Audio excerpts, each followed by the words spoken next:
ত্রয়োদশ জাতীয় সংসদ নির্বাচনের বাকি আর মাত্র 5 দিন। এর মধ্যে বাড়ছে সংঘাত সহিংসতার শঙ্কা। সীমান্ত এলাকায় শোনা যাচ্ছে অস্ত্রের ঝনঝনানি। সীমান্তের বেশ কয়েকটি পয়েন্ট দিয়ে দেদারসে ঢুকছে অস্ত্র।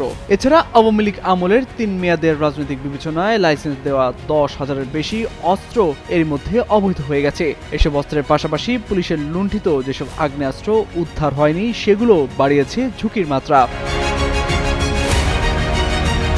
এ বিষয়ে অপরাধ ও সমাজ বিশেষজ্ঞ ঢাকা বিশ্ববিদ্যালয়ের সহযোগী অধ্যাপক ডক্টর তৌহিদুল হক বলেন, বৈধ লাইসেন্সধারীরা নির্দিষ্ট সময়সীমার পরও অস্ত্র জমা দেননি। এর মাধ্যমে অস্ত্রগুলো অবৈধ হয়ে গেছে।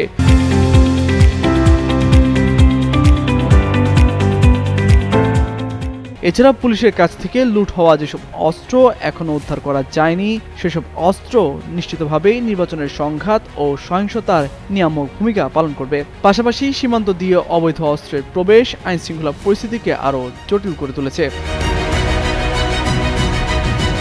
সূত্র জানায়, চাঁপাইনবাবগঞ্জ, সাতক্ষীরা, যশোর, কুমিল্লা, কক্সবাজার সীমান্ত দিয়ে বেশি আসছে অস্ত্র। কুষ্টিয়ার দৌলতপুরে ভারতের সঙ্গে বাংলাদেশের 46 কিলোমিটার সীমান্ত রয়েছে। এর মধ্যে 18 কিলোমিটার সীমান্তে কাঁটাতারের বেড়া থাকলেও বাকিটা কাঁটাতারবিহীন। উন্মুক্ত এই সীমান্ত দিয়েই সীমান্তরক্ষীদের চোখ ফাঁকি দিয়ে আসছে অস্ত্র। এসব অস্ত্র হাত বদল হয়ে ছড়িয়ে পড়ছে রাজধানী সহ সারা দেশের নির্বাচনী এলাকাগুলোয়।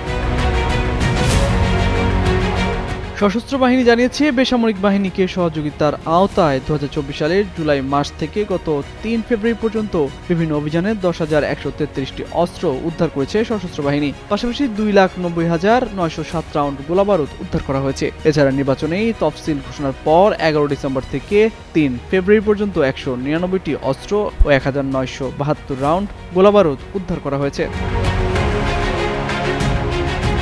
এ বিষয়ে জানতে চাইলে পুলিশের আইজি বাহরুল আলম বলেন, উদ্ধার না হওয়া অবৈধ অস্ত্র নির্বাচনে ব্যবহার হতে পারে বলে আশঙ্কা রয়েছে। সাম্প্রতিক সময়ে অভিযান অধিকতর জোরালো হয়েছে।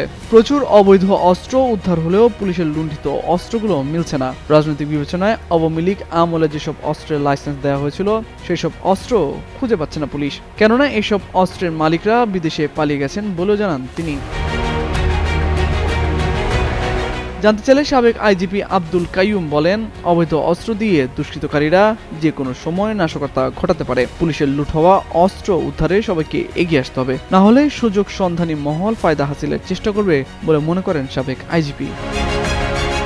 তামজিদ মির্জা, যুগান্তর নিউজ।